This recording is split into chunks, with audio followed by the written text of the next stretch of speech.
बच्चों, कैसे आप लोग? उम्मीद करते हैं सभी खुश होंगे, सुखी भी होंगे, स्वस्थ भी होंगे और पढ़ाई भी कर रहे होंगे। तो आइए, आपका पुनः स्वागत है बायोलॉजी क्लासेज में, आपका प्यारा सा चैनल JL सेंसिया मिशन। तो आइए प्रारंभ करते हैं बायोलॉजी क्लास 12th नहीं लिखे हैं, लिख दे रहे हैं। Biology class 12 plant reproduction lecture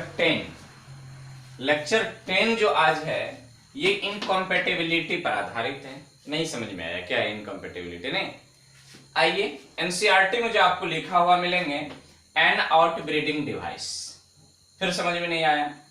condition of self या क्रॉस पॉलिनेशन। तो इन तमाम चीजों को समझाने के लिए सबसे पहले हम क्या करते हैं, यहां एक वर्ड का लिस्ट बनाते हैं और उस वर्ड का हम हिंदी मीनिंग लिखते हैं। फिर कुछ टर्म आने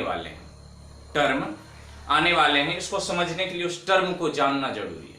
तो जब तक आप उस टर्म को नहीं जानेंगे तब तक आपको ये सारी बातें समझ में नहीं आएंगे।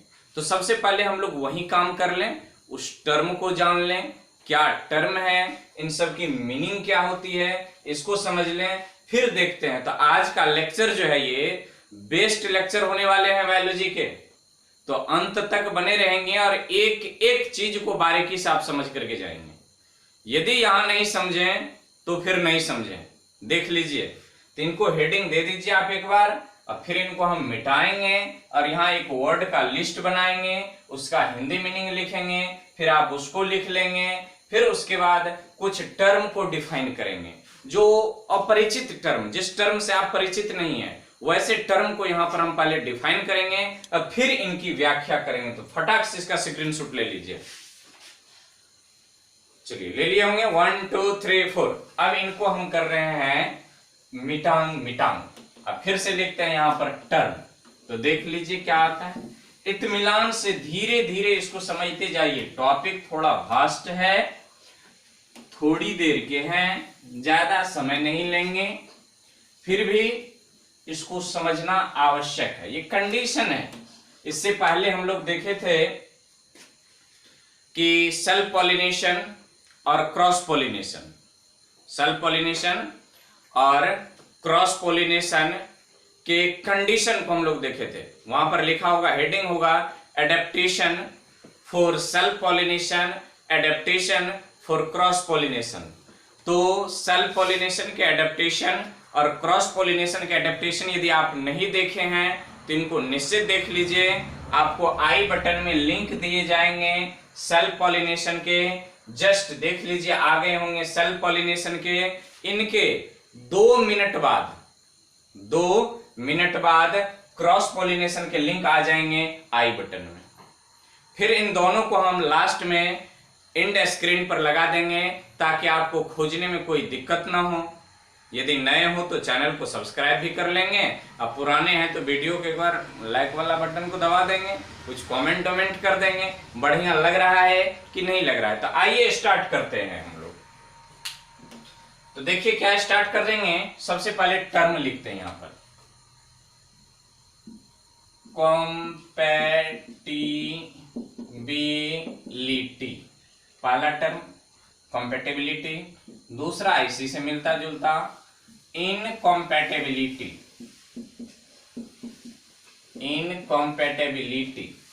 उसके बाद लिखेंगे आउटब्रीडिंग,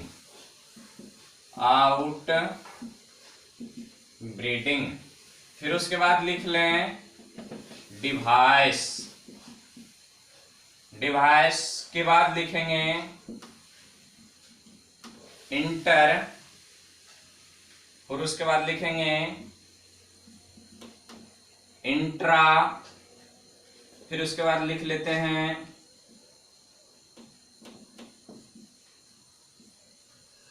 जीनोटाइप, फिर उसके बाद लिख लेते हैं एलील। क्या लिख लिए? एलील।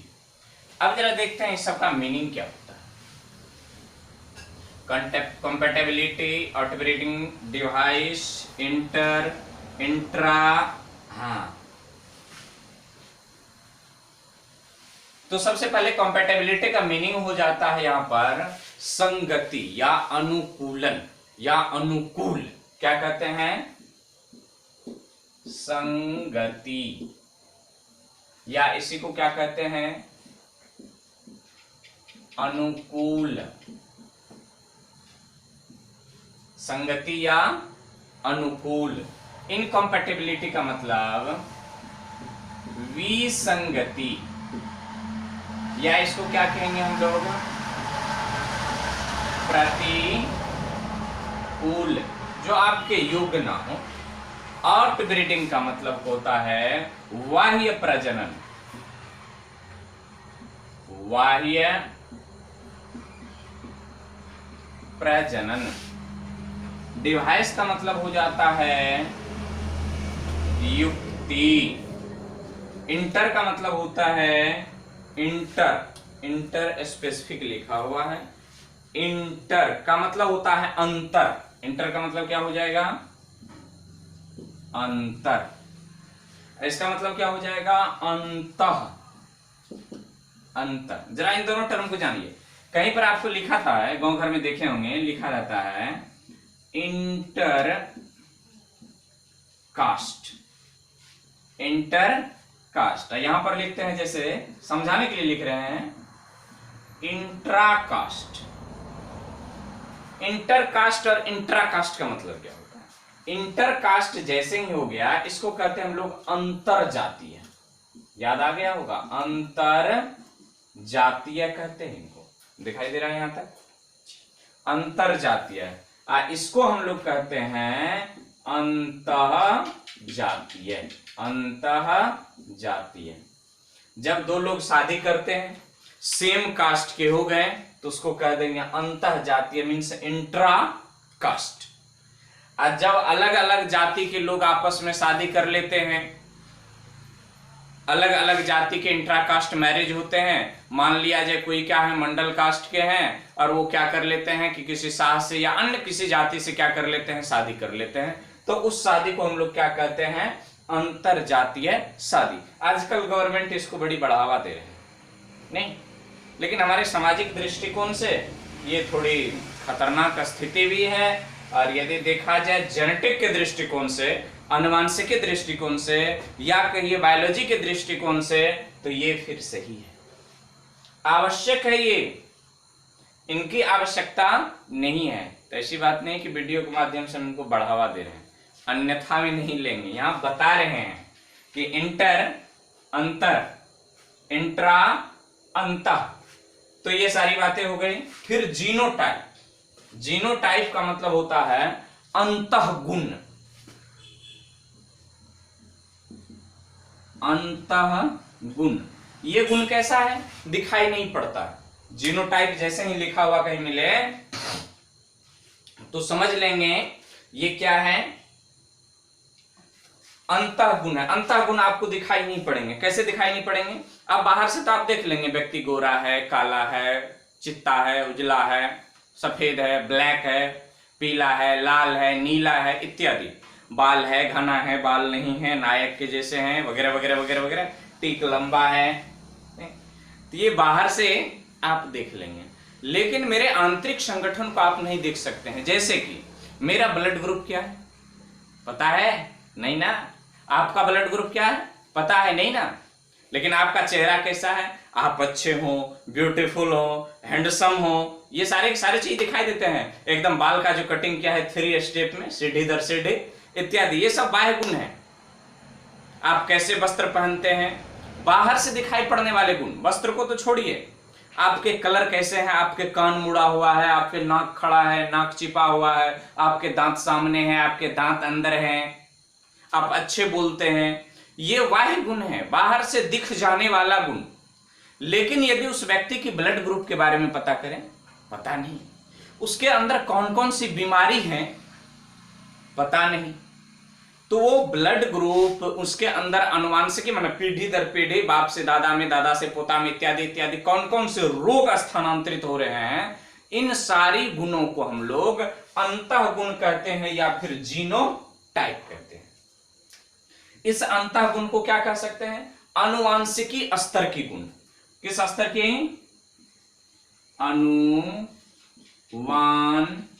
गलती हो जाएगा तो ठीक कर लेंगे, वांशिकी स्तर का गुण। कहां के गुण है ये? अनुवांशिकी स्तर के गुण हो जाएंगे। फिर आ जाते हैं एलील, यही तो है जो ये प्रकट करता है। यही एक प्रकार के पढ़े भी होंगे, ये जीन है। क्या है? जीन जोड़ी कहते हैं इसको, जीन जोड़ी। ये जीन की जोड़ी होती है। जितने भी प्रकार के अंतः गुण होते हैं ना, अंतः गुण होते हैं, वो सारे के सारे उसको नियंत्रित करने वाले यही होते हैं, एलील महोदय। तो इनको आप फटाक से छाप लीजिए, फटाक से छाप लीजिए। तो चलिए यहां इसके स्पेलिंग मिस्टेक है, सुधार लेंगे। यहां पर हो जाएंगे ई, हो जाएंगे एलील। ठीक, तो हम इनको कर रहे हैं मिटांग मिटांग, और अब आपको समझाएंगे बारी बारी से जो इनके अंतर्गत टर्म आने वाले हैं उस टर्म को। तो ठीक, मिटा रहे हैं।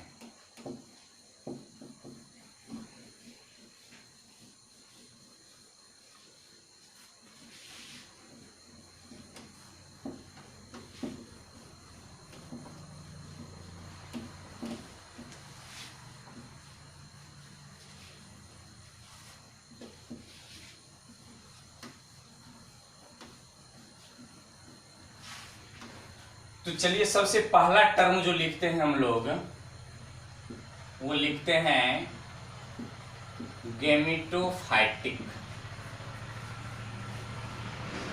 गेमिटोफाइटिक, इस टर्म को जानिए, ये क्या है? ये गेमिट स्तर की बात है। किस स्तर की बात होगी? ये गेमिट स्तर की बात है। गेमिट स्तर की बात, गेमिट जैसे ही बोले तो यहां पर बात कर ले हम लोग पॉलन ग्रेन। पॉलन ग्रेन क्यों कहें? चूंकि हम लोग प्लांट रिप्रोडक्शन के अंतर्गत पढ़ रहे हैं। यदि इसी को मनुष्य में लेकर के चले जाएं तो पॉलन ग्रेन नहीं करके हम स्पर्म वगैरह कह देंगे, लेकिन यहाँ प्लांट की बात कर रहे हैं तो पॉलन ग्रेन। तो शायद आप पॉलन ग्रेन समझ रहे हैं। यहाँ फाइटिक की जो बात होती है, गेमिटो से बना है गेमिट। जरा इस टर्म को देखिए, गेमिटो से क्या बना है? ऊपर हम लिख रहे हैं, यहां दिखाई पड़ रहा है, गेमिटो से गेमिट। और यहां जो फाइटिक है ना, इसका मतलब हो जाता है बॉडी। क्या हो जाता है? बॉडी, माने गेमिट बॉडी। कौन सी बॉडी? तो कहीं पर भी गेमिटोफाइटिक लिखा हो या गेमेटोफाइटिक स्टेज मिल जाए तो माने गेमिट बॉडी वाली अवस्था। अब पॉलन ग्रेन है, यहां से गेमिट की बात कर ले हम लोग, तो देखे होंगे आप लोग क्या है, एक मेल गेमिट यहां से क्या निकल जाता है? पॉलन ग्रेन की बात करें तो यहां से बनता है हमें मेल गेमिट। क्या मिलता है? Male gamete. अब जानते हैं एक पॉलन ग्रेन से कितना मेल गेमिट बनता है? पढ़ चुके हैं, 2 मेल गेमिट बनते हैं। कितने मेल गेमिट? 2 मेल गेमिट बनते हैं यहां से। तो गेमेटोफाइटिक की जहां तक बात करें तो इसका मतलब समझ लेना कि किस स्तर की बात कर रहे हैं? गेमिट स्तर की बात हो रही है। गेमिट जैसे ही ध्यान में आए समझ लेना चाहिए पॉलन ग्रेन की बात होने वाली है। प्लांट के केस में पॉलन ग्रेन की जब बात हो तो समझ लेना चाहिए कि एक पॉलन ग्रेन से कितने मेल गेमिट बनेंगे? 2 मेल गेमिट बनने वाले हैं। तो उम्मीद करते हैं इस गेमेटोफाइटिक को समझे होंगे। चलिए इसको हम फटाक से यहां पर देख लेते हैं। बगल में एक और टर्म देख लें, एस्पोरोफाइटिक।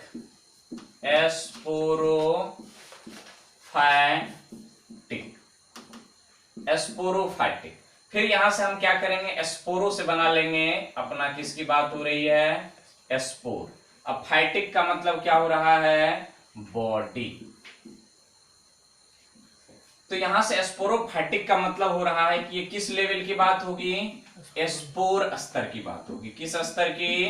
एस्पोर स्तर की बात होगी। यहां पर एस्पोर स्तर की जब बात होगी तो जैसे ही आपको एस्पोर की बात आ जाए, याद आना चाहिए एस्पोर मदर सेल। तो यहां एस्पोर से बन जाता है, फिर चले जाएंगे तो क्या हो जाएगा? Spore mother cell. Spore mother cell क्या है? तो जिससे स्पोर बनता है। पढ़े होंगे स्पोरोजेनेसिस, नहीं? तो जिससे स्पोर बनता है, तो किससे बनता है स्पोर? तो स्पोर मदर सेल से।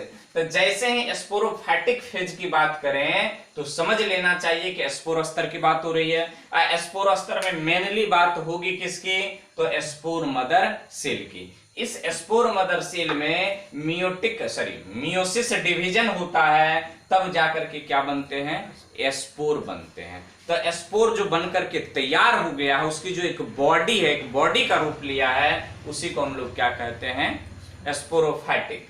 परंतु स्पोरोफाइटिक अवस्था की जब बात आ जाती है तो स्पोर मदर सेल की हम लोग बात करते हैं। किसकी बात कर लेते हैं? स्पोर मदर सेल की बात कर लेते हैं। स्पोर क्या कहते हैं? स्पोरोफाइटिक फेज को डिप्लॉइड भी माना जाता है। क्यों माना जाता है? क्योंकि ये स्पोर मदर सेल से स्पोर बना है। तो ये स्पोर मदर सेल जो है, स्पोर की वो तमाम गुण वही होगी जो स्पोर मदर सेल के गुण होंगे। परंतु यहां पर मदर सेल से स्पोर बनने में मियोटिक डिवीजन होता है, तो गुणसूत्र की संख्या क्या हो जाती है? आधी हो जाती है।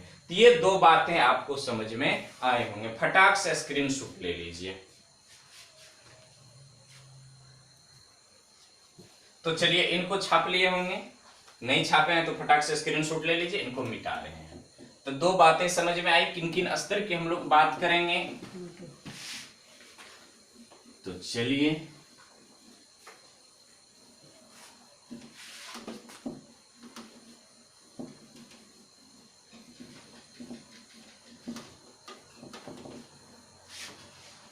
अब अगला टॉपिक जो है, सॉरी क्या कहते हैं, अगला टर्म जो है वो आया है अपना एलील। नहीं, अनिल मत कह देना, क्या कहेंगे?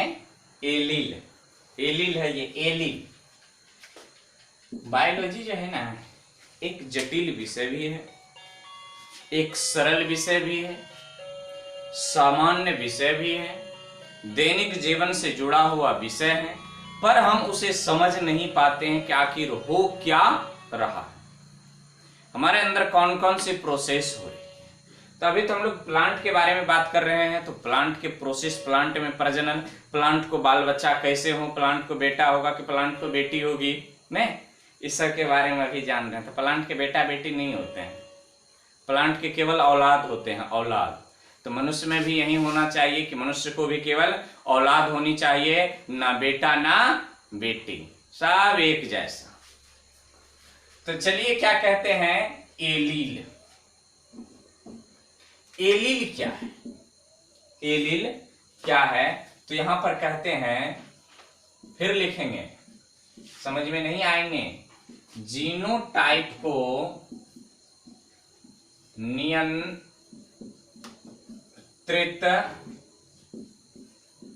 करने वाले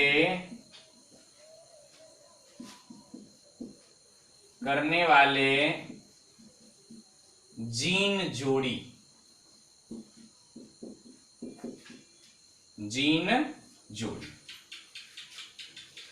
अब ये जीनोटाइप नहीं, पहले जीनोटाइप को छोड़िए। जीनोटाइप बताएं अभी, अंतः को मीनिंग में लिखाए थे, अनुवांशिकीय स्तर की बात होगी इसमें। अब ये जीन जोड़ी, अब जैसे मान लिया जाए कि हमारे बाल उगे हैं, ठीक, हमारे बाल उग गए हैं, अपना नाक जो है खाड़ा है, नहीं, किसी किसी का नाक पिचका हुआ है, ये बातें हो गई। आ जाइए हम लोग प्लांट की बात कर लेते हैं।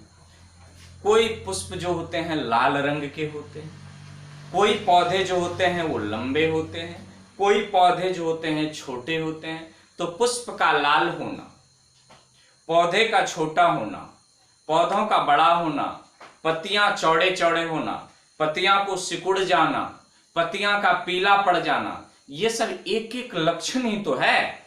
तो इन तमाम लक्षणों को नियंत्रित करने वाले हमारे अंदर एक नियंत्रक केंद्र पाए जाते हैं, चाहे मेरे अंदर हो या प्लांट के अंदर हो। ये नियंत्रक केंद्र जो है, इसी नियंत्रक केंद्र को हम लोग जीन कहते हैं। क्या कहते हैं? जीन कहते हैं। तो जीन किसे कहते हैं? अभी जोड़ी को छोड़िए, जीन किसे कहते हैं? तो लक्षणों को नियंत्रित करने वाला केंद्र, लक्षणों को नियंत्रित करने वाला केंद्र। कौन कौन से लक्षण? आपके बाह्य लक्षण। जी हां, बाह्य लक्षण। बाह्य लक्षण को नियंत्रित करने वाले क्या होते हैं? एक केंद्र होते हैं। अब जैसे मेरा नाक लंबा हो गया, इसे भी कोई नियंत्रित किया होगा कि भैया तुम बढ़ो, तुम नीचे जाओ, तुम आगे जाओ, तुम टेढ़ा हो जाओ, तुम सीधा हो जाओ। पौधों में पुष्प का रंग लाल होना, पुष्प का रंग पीला होना इत्यादि, ये सब जो बाह्य लक्षण है ना, ये तमाम चीज को नियंत्रित करने वाला कौन है? एक केंद्र है। उसी केंद्र का क्या नाम है? जीन। जब हम लोग जेनेटिक्स में जाएंगे तो इसका विशेष अध्ययन करेंगे। अब ये नियंत्रित करने वाले जो जीन है, यहां पर देखिए, सभी लक्षणों को नियंत्रित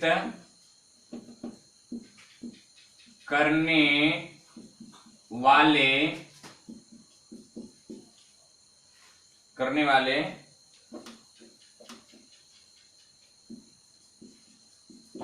अलग अलग एक ही जीन दो लक्षण को नियंत्रित नहीं करते हैं। दो जीन मिलकर के एक लक्षण को नियंत्रित कर सकते हैं, पर एक जीन दो लक्षण को नियंत्रित नहीं करते हैं। याद रखेंगे, ये बातें आगे आने वाली है। एक जीन क्या है? जीन क्या है? लक्षणों को नियंत्रित करने वाले केंद्र। एक केंद्र दो लक्षण को नियंत्रित नहीं कर सकते हैं, लेकिन दो केंद्र एक लक्षण को नियंत्रित कर सकते हैं। ठीक, जैसे देखिए हमारे गवर्नमेंट सिस्टम में पब्लिक को राज्य सरकार, हमारे बिहार की पब्लिक को, जैसे मान लिया जाए हम लोग सुपौल के रहने वाले हैं, तो सुपौल के केंद्र को राज्य सरकार, बिहार गवर्नमेंट और सेंट्रल गवर्नमेंट दोनों नियंत्रित करते हैं। ठीक, लेकिन हमारे बिहार गवर्नमेंट सुपौल के भी पब्लिक को और दिल्ली के भी पब्लिक को नियंत्रित नहीं कर सकते हैं। तो एक सेंटर, एक जीन दो लक्षणों का नियंत्रण नहीं करते हैं, पर दो जीन एक ही लक्षण का नियंत्रण कर सकते हैं। आई बात समझ में? तो क्या लिखें? सभी लक्षणों को नियंत्रित करने वाले अलग अलग जीन होते हैं। जैसे पुष्प का रंग होना, पुष्प का रंग कोई एक जीन नियंत्रित किया, और पौधे की लंबाई चौड़ाई होना एक अलग जीन नियंत्रित किया। ठीक, अब पुष्प का रंग एक जीन नियंत्रित कर रहा है, कोई और जीन भी होगा जो उसको नियंत्रित करता होगा। तो एक लक्षण दो जीन से नियंत्रित हो सकता है, पर एक ही जीन दो लक्षण को नियंत्रित नहीं कर सकते। तो क्या लिखें? अलग अलग जीन होते हैं जिनके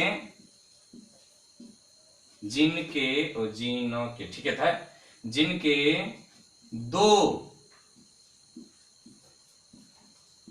वैकल्पिक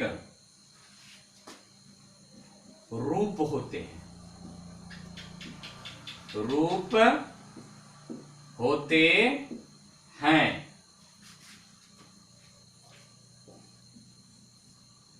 इन्हीं ऐसे लिखते हैं जी, इन्हीं दो वैकल्पिक रूप को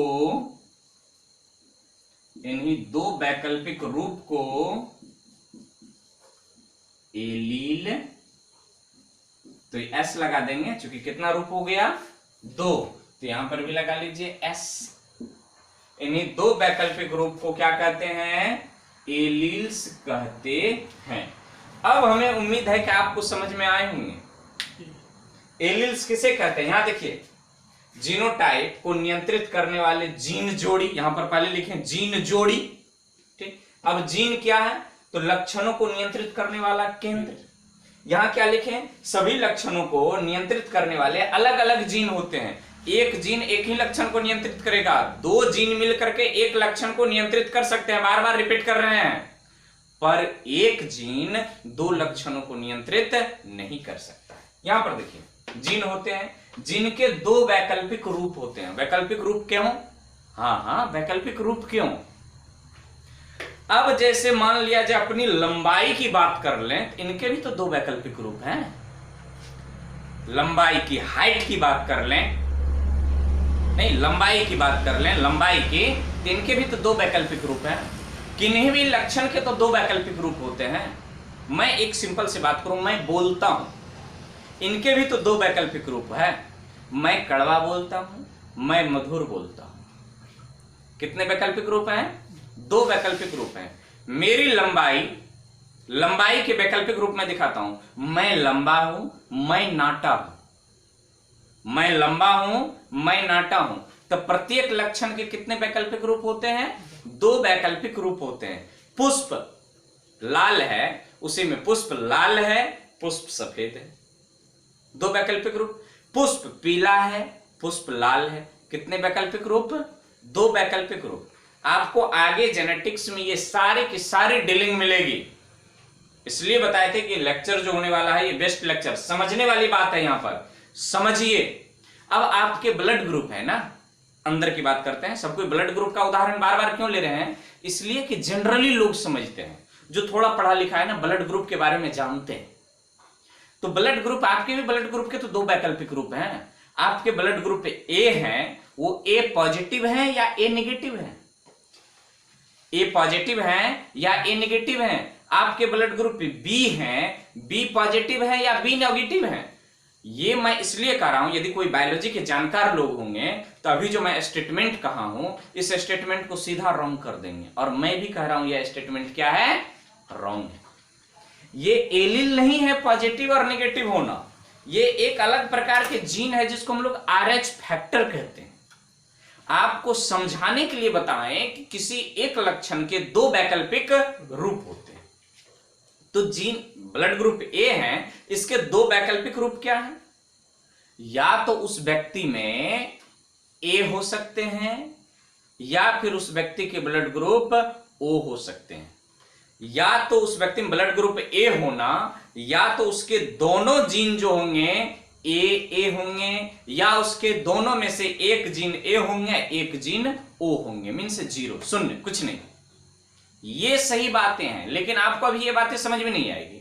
आप समझ लीजिए कि कोई भी लक्षण है तो उनके कितने रूप हैं? वैकल्पिक रूप, दो वैकल्पिक रूप। उन्हीं दो वैकल्पिक रूपों को नियंत्रित करने के लिए क्या होते हैं कि जीन जोड़ी पाए जाते हैं।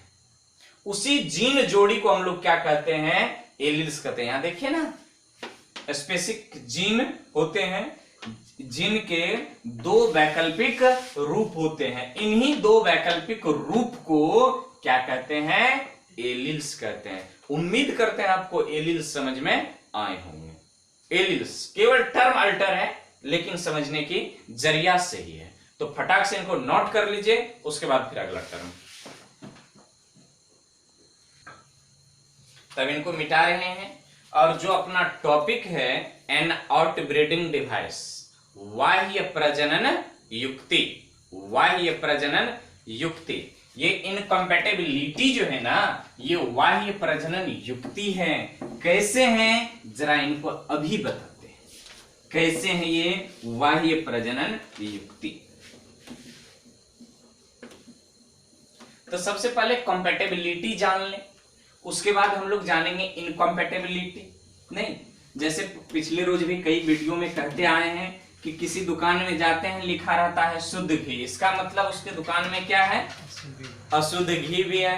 तो दोनों की क्वालिटी को देख लीजिए, पाव शेर जो है आप शुद्ध घी ले लीजिए, पाव शेर अशुद्ध घी ले लीजिए, देखिए दोनों की क्वालिटी में समान है कि अंतर है? यदि समानता है तो इसका मतलब ठग रहा है, एक ही चीज को दो नाम से, एक का ज्यादा पैसा ले रहा है, एक का कम पैसा ले रहा है। तो परखिए। तो आइए सबसे पहले जानते हैं कॉम्पैटिबिलिटी। कॉम्पैटिबिलिटी फिर बाद में आपको समझाएंगे कि ये आउटब्रीडिंग डिवाइस कैसे है। इनकम्पेटेबिलिटी जो है, चूंकि जान पढ़ना हमें इनकम्पेटेबिलिटी है, लेकिन इनकम्पेटेबिलिटी को पढ़ना, इनकम्पेटेबिलिटी मतलब विसंगति या प्रतिकूल। जब कंडीशन प्रतिकूल हो जाए तो आउटब्रीडिंग माने बाह्य प्रजनन होना मांगता है। कैसे? सबसे पहले इनकम्पेटेबिलिटी को जानिए। कॉम्पेटेबिलिटी का मतलब हो गया, आपको क्या बताएं? संगति। संगति का मतलब देखिए सही मीनिंग नहीं है, लेकिन तो आपको बताने के लिए हम बता रहे हैं। सहमति, अनुकूल, एक जैसा विचार वाला, एक जैसा विचार वाला। ये हिंदी के शब्द में आपको बता रहे हैं, ये बायोलॉजी के टर्म में नहीं है। माने विचार जब एक जैसा हो, आइए कंपेटेबिलिटी को जानते हैं। नहीं लिखना पड़ेगा तो लिख देंगे या लिख भी लेते हैं। यहां पहले लिख लेते हैं। सामान्यतः लिख रहे हैं। सामान्यतः क्या करेंगे इसको? सामान्यतः जब पोलेन एक ही फ्लावर, एक ही क्या, तो चलिए लिख रहे थे कंपेटेबिलिटी के बारे में। सामान्यतः जब सेम फ्लावर के एंथर से पॉलन ग्रेन उसी फ्लावर के स्टिग्मा पर जाता है, ये सारी बातें पढ़े हैं, तो जिसे पॉलिनेशन कहते हैं। पॉलिनेशन तो पॉलन ग्रेन जर्मिनेट अंकुरित होना, अंकुरित कर या जर्मिनेट कर एक या कई पॉलन ट्यूब विकसित करता है। कम से कम एक करता है या कई पॉलन ट्यूब विकसित करता है, जिसके फलस्वरूप होता क्या है? मेल गेमिट पहुंच जाता है कहां तक? फीमेल गेमिट तक, हो जाता है फर्टिलाइजेशन। जब हो गया फर्टिलाइजेशन तो फ्रूट माने फल तथा सीड बीज का क्या होता है? विकास होता है, जिसे सेल्फ कॉम्पेटेबिलिटी या केवल कॉम्पेटेबिलिटी, स्वसंगति, यहां स्व लिखा हुआ है, स्वसंगति या स्व अनुकूलता कहते हैं। तो कंपेटेबिलिटी जान गए, लेकिन हमें पढ़ना क्या है? इनकॉम्पेटेबिलिटी। क्या पढ़ना है? इनकॉम्पेटेबिलिटी। तो इसे सेल्फ कॉम्पेटेबिलिटी, स्वसंगति कंपेटेबिलिटी कहते हैं। अब देखिए इनकम्पेटेबिलिटी क्या होता है, तो फटाक से इसको नोट कर लें, फिर इसको मिटा देते हैं और इनकम्पेटेबिलिटी लिखते हैं। तो चलिए कंपेटेबिलिटी, विसंगति या प्रतिकूल, समझते हैं इनको। कुछ प्लांट्स में जब सेम फ्लावर के एंथर से पॉलन ग्रेन उसी फ्लावर के स्टिग्मा पर जाता है, यहीं पर यदि हम कहते हैं वाइस वर्सा, ऐसा भी हो सकता है कि कुछ फ्लावर में अलग प्लांट के एंथर से पॉलन ग्रेन दूसरे प्लांट के फ्लावर के स्टिग्मा पर, यहीं से वाइस वर्सा लगा दें, यहीं पर समान प्लांट के एंथर तथा स्टिग्मा के बीच, या फिर अलग अलग प्लांट के एंथर तथा स्टिग्मा के बीच पॉलन ग्रेन का स्थानांतरण हो, तो पॉलन ग्रेन उसी फ्लावर के स्टिग्मा पर जाता है, तो पॉलन ग्रेन का जर्मिनेशन या फर्टिलाइजेशन या फ्रूट विकास या सीड का विकास, इनमें से कोई एक कार्य नहीं होता, मीन्स इनकम्प्लीट रह जाता है। कोई कारण रहता होगा, जेनेटिक कारण, एलेलिक कारण रहते होंगे। इसी घटना को तो हम लोग क्या कहते हैं? इनकम्पेटेबिलिटी। तो अभी दो बातें कहे थे, क्या कि सेम फ्लावर के एंथर या समान जाति के एंथर से समान उसी जाति के स्टिग्मा पर, या फिर अलग जाति के एंथर से अलग जाति के स्टिग्मा पर दो अलग अलग बातें कहे हैं। तो जब दो अलग अलग बातें हुई है तो क्या इनकम्पेटेबिलिटी को दो भागों में नहीं बांट सकते हैं? तो इनकम्पेटेबिलिटी कितने प्रकार के होते हैं? मेनली दो प्रकार के होते हैं। तो इनकम्पेटेबिलिटी दो प्रकार के कैसे होते हैं? तो देखिए यहां पर आउटब्रीडिंग डिवाइस की बात किए थे, यहीं पर समझ लीजिए। जब सेम फ्लावर के एंथर से स्टिग्मा पर पॉलन ग्रेन का जर्मिनेशन या इनमें से कोई एक कार्य नहीं होगा, इसका मतलब हमारी प्रोसेस समान नहीं हुई, प्रोसेस कंप्लीट नहीं हुआ। यहां पर एक बात आ जाती है परफेक्ट फ्लावर की, तो उसको भी बाद में चर्चा कर देंगे। तो जब सेम प्लांट के बीच पॉलन ग्रेन का जर्मिनेशन या सीड का विकास या फर्टिलाइजेशन कोई घटना नहीं हुई तो अपना कार्य पूरा अधूरा रह गया। अपना कार्य क्या रह गया? अधूरा रह गया। मतलब प्रोडक्ट जो हम बनाना चाहते हैं वो प्रोडक्ट नहीं बना। जब देखिए जर्मिनेशन नहीं हुई तो फिर आगे का काम नहीं होगा, फिर यहाँ फर्टिलाइजेशन नहीं होगी तो फ्रूट का निर्माण नहीं होगा, सीड का निर्माण नहीं होगा। अब फ्रूट का विकास और सीड का विकास नहीं हुआ तब इसका मतलब क्या हुआ? कुछ मिला ही नहीं। तो ऐसी ही घटना को क्या कहते हैं? इनकम्पेटेबिलिटी। तभी बताएं कि सेम फ्लावर से एंथर तथा स्टिग्मा के बीच, सेम फ्लावर से एंथर से स्टिग्मा के बीच, या अलग अलग प्लांट के फ्लावर से या अलग अलग जाति के प्लांट के एंथर से स्टिग्मा के बीच पॉलन ग्रेन का जर्मिनेशन नहीं होता है। तो इस आधार पर जब दो बातें होती हैं तो इनकम्पेटेबिलिटी भी कितने प्रकार के हो जाते हैं? दो प्रकार के हो जाते हैं। आउटब्रीडिंग बता रहे थे, जब समान प्लांट के बीच इनमें से कोई घटना नहीं हुई तब तो बाहर के पॉलन ग्रेन इस पर आकर के अपना प्रभाव डालेंगे। जब बाहर के प्लांट से पॉलन ग्रेन आकर के इस पर प्रभाव डाला तो बाहर का न हो गया, वाय न हो गया। तो बाय आउट ब्रीडिंग प्रजनन डिवाइस। तो इनकम्पेटेबिलिटी किसके भांति कार्य करता है? बाह्य प्रजनन युक्ति के भांति भी कार्य करता है। यदि ऐसा हो गया तो बाहर के पॉलन ग्रेन इस पर जर्मिनेट करेंगे, माने क्रॉस पॉलिनेशन को प्रमोशन हो सकता है, मिल सकता है। लेकिन क्रॉस पॉलिनेशन रुक भी सकती है। तो यहां पर क्या कहें? सेम फ्लावर के बीच यदि ऐसा घटना हो रहा है तब तो क्रॉस पॉलिनेशन को बढ़ावा मिलेगा। यदि अलग अलग फ्लावर के बीच ऐसी घटना हो रही है तब सेल्फ पॉलिनेशन को बढ़ावा मिलेगा। इसलिए तो पहले नीचे में लिखे थे कंडीशन ऑफ सेल्फ या क्रॉस पॉलिनेशन। तो यह एक प्रकार के सेल्फ पॉलिनेशन या क्रॉस पॉलिनेशन का कंडीशन भी हो सकता है। तो इनको पहले छाप लीजिए आप, इनको हम मिटा देंगे और लिखेंगे इनकम्पेटेबिलिटी दो प्रकार के होते हैं और दोनों को अलग अलग साइड में हम लिख करके रख देंगे, फिर आपको समझा देंगे। छाप लीजिए फटाक से। तो चलिए यहां देखते हैं इनकम्पेटेबिलिटी कितने प्रकार के होते हैं? दो प्रकार के। पहले ही बताए हैं इंटर स्पेसिफिक। देखिए कहां जरूरत पड़ा उस वर्ड का, इंटर इंट्रा। तो inter specific incompatibility, intra specific incompatibility. इसको समझने के लिए बता दिए हैं। अंतर जातीय मीन्स अलग अलग जाति, अंतर जातीय मीन्स समान जाति। यहां पर देखिए लिखे हैं जब अलग अलग जाति अलग अलग हो परंतु प्रजनन होने योग्य हो। फिर ये बात लिखने की आवश्यकता क्यों पड़ गई?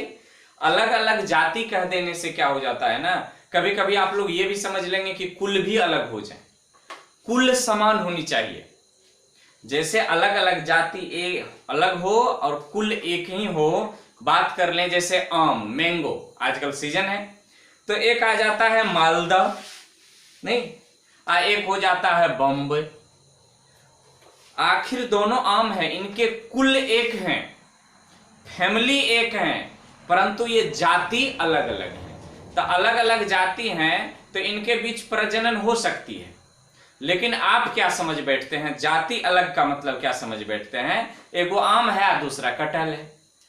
आम और कटहल के केवल जाति अलग नहीं है, उनके कुल भी अलग हैं। दोनों अलग अलग कुल के हैं तो इनके बीच प्रजनन नहीं हो सकता। इसलिए यहां स्पष्ट लिख देना पड़ा जाति तो अलग हो लेकिन उनके बीच प्रजनन की संभावना बने हो, इसलिए। ठीक,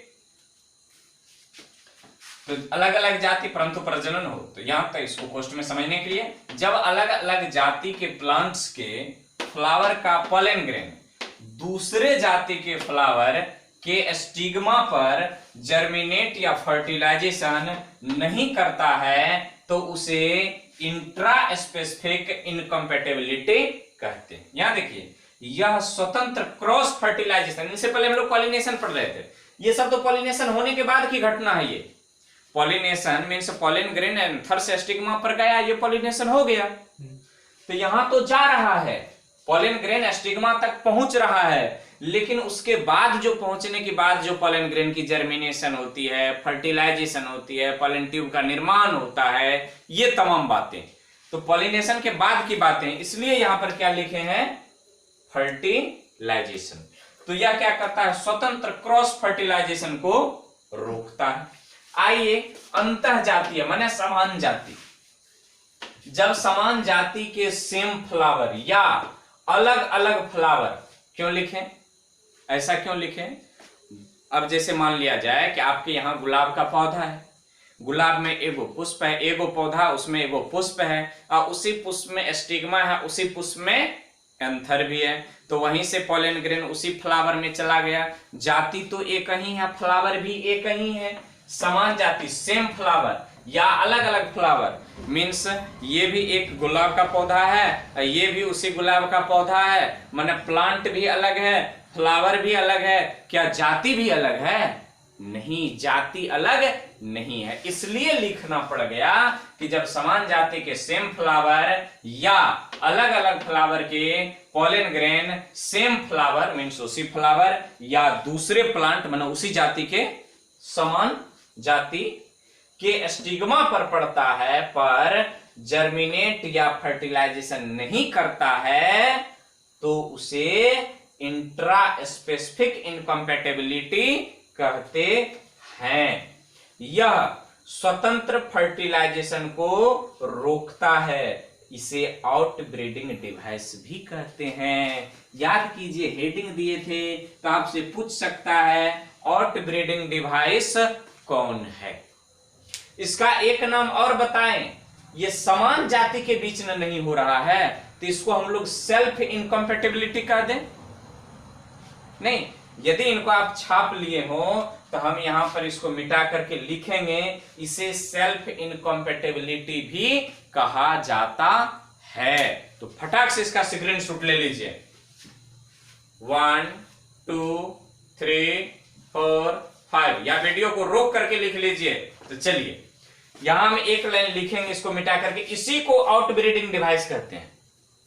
आउटब्रीडिंग माना बाह्य प्रजनन, अपने में प्रजनन नहीं हुआ, अपने जाति में प्रजनन नहीं हुआ तो बाहर से जाति ला करके उसके द्वारा प्रजनन करवाया गया, मीन्स आउटब्रीडिंग डिवाइस। आउट माना बाह्य, ब्रीडिंग माना प्रजनन, डिवाइस माना युक्ति, बाहर से ब्रीडिंग के सामग्री को ला करके जो करवाया गया प्रजनन की क्रिया मीन्स आउटब्रीडिंग डिवाइस। वास्तव में यही आउटब्रीडिंग डिवाइस है, ये आउटब्रीडिंग डिवाइस नहीं है, ये तो आउटब्रीडिंग डिवाइस को रोकता है, ये आउटब्रीडिंग डिवाइस को बढ़ावा देता है। तो इसका दूसरा नाम क्या है, अपने जाति में फर्टिलाइजेशन नहीं हुआ, फर्टिलाइजेशन नहीं होना मीन्स इनकम्पेटिबिलिटी।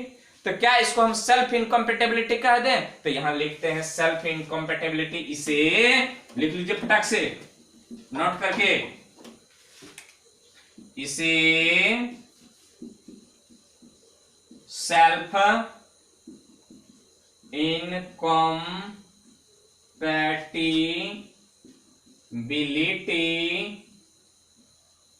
कहते हैं।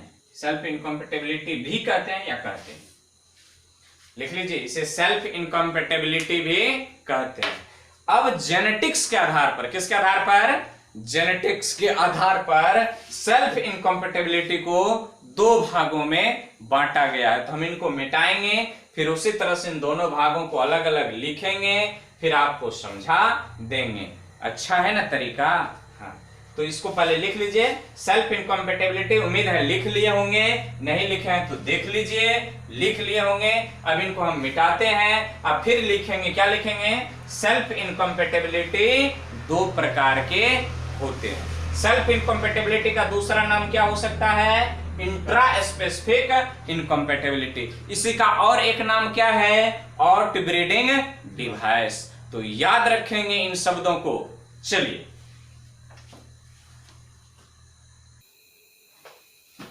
तो चलिए क्या लिखें, इंट्रा स्पेसिफिक या सेल्फ इनकम्पेटेबिलिटी कितने प्रकार के होते हैं? 2 प्रकार के। पहला गेमिटोफाइटिक सेल्फ इनकम्पेटेबिलिटी, पहले ही टर्म बताए थे, गेमिटोफाइटिक और स्पोरोफाइटिक। तो यहां देखिए गेमिटोफाइटिक सेल्फ इनकम्पेटेबिलिटी को हम लोग GSI कहते हैं।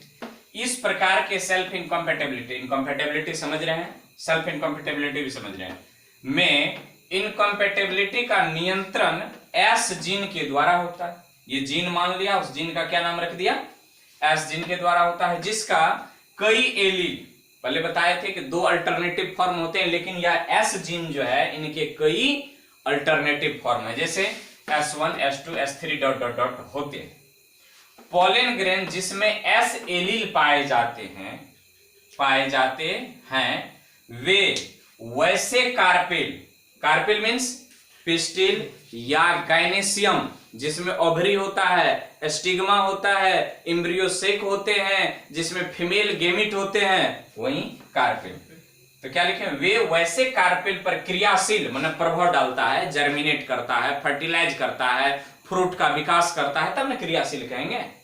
क्रियाशील होते हैं जिसमें सेम एलील नहीं हो, मतलब सेम एलील क्या? एग्जाम्पल के तौर पर देखिए, यदि पोलन में S1 एलील है तो कार्पेल में S1 एलील को छोड़कर S2 S3 S4 होना चाहिए। यदि S1 एलील किसमें है? पोलन में भी है, और यही S1 एलील किसमें है? कार्पेल में भी है, तो माने पोलन ग्रेन क्रियाशील नहीं होगा। आई बात समझ में? तो इसको कहते हैं हम लोग GSI। इनके एग्जाम्पल है, पहले इनको लिखेंगे फिर उसको दिखाएंगे। पहले इसको समझ लीजिए, स्पोरोफाइटिक सेल्फ इनकम्पेटेबिलिटी, इसको SSI कहते हैं शॉर्ट फॉर्म में। इस प्रकार के सेल्फ इनकम्पेटेबिलिटी में यदि पोलन ग्रेन में S1 S2 एलील हो, फिर उसी तरह की बात है, S1 S2 एलील हो, तो फिर स्पोरोफाइटिक और गेमेटोफाइटिक में अंतर क्या रह गया? इसमें बात कर रहे हैं गेमिट स्तर की, और इसमें बात हो रही है मेगा स्पोर मदर सेल स्तर की। आई बात समझ में? जहां से पोलन ग्रेन बना है, तो यदि पोलन में S1 S2 एलील हो तो कार्पेल में S1 S2 को छोड़कर कोई अन्य एलील होगा तभी पोलन क्रियाशील होगा, अन्यथा नहीं। यहां नोट में कुछ बात लिखे हैं, यह जेनेटिक फैक्टर प्रोटीन जिसको हम लोग एलील कहते हैं, यही S1 S2 S3, ये हो गया S1 S2 S3 या फिर S जीन, ये क्या है? जेनेटिक फैक्टर प्रोटीन है। ये सब प्रोटीन है जो जिसे हम लोग क्या कह देते हैं? एलील कह देते हैं। पोलन के वाल तथा स्टिग्मा के सरफेस, स्टिग्मा इसका ऊपरी भाग, सरफेस पर पाए जाते हैं। इन दोनों का उदाहरण लिखेंगे, उम्मीद करते हैं इनको समझे होंगे। तो फटाक से इनका स्क्रीनशॉट या वीडियो को रोक करके लिख लीजिए, फिर इसका हम लोग एग्जाम्पल देखते हैं।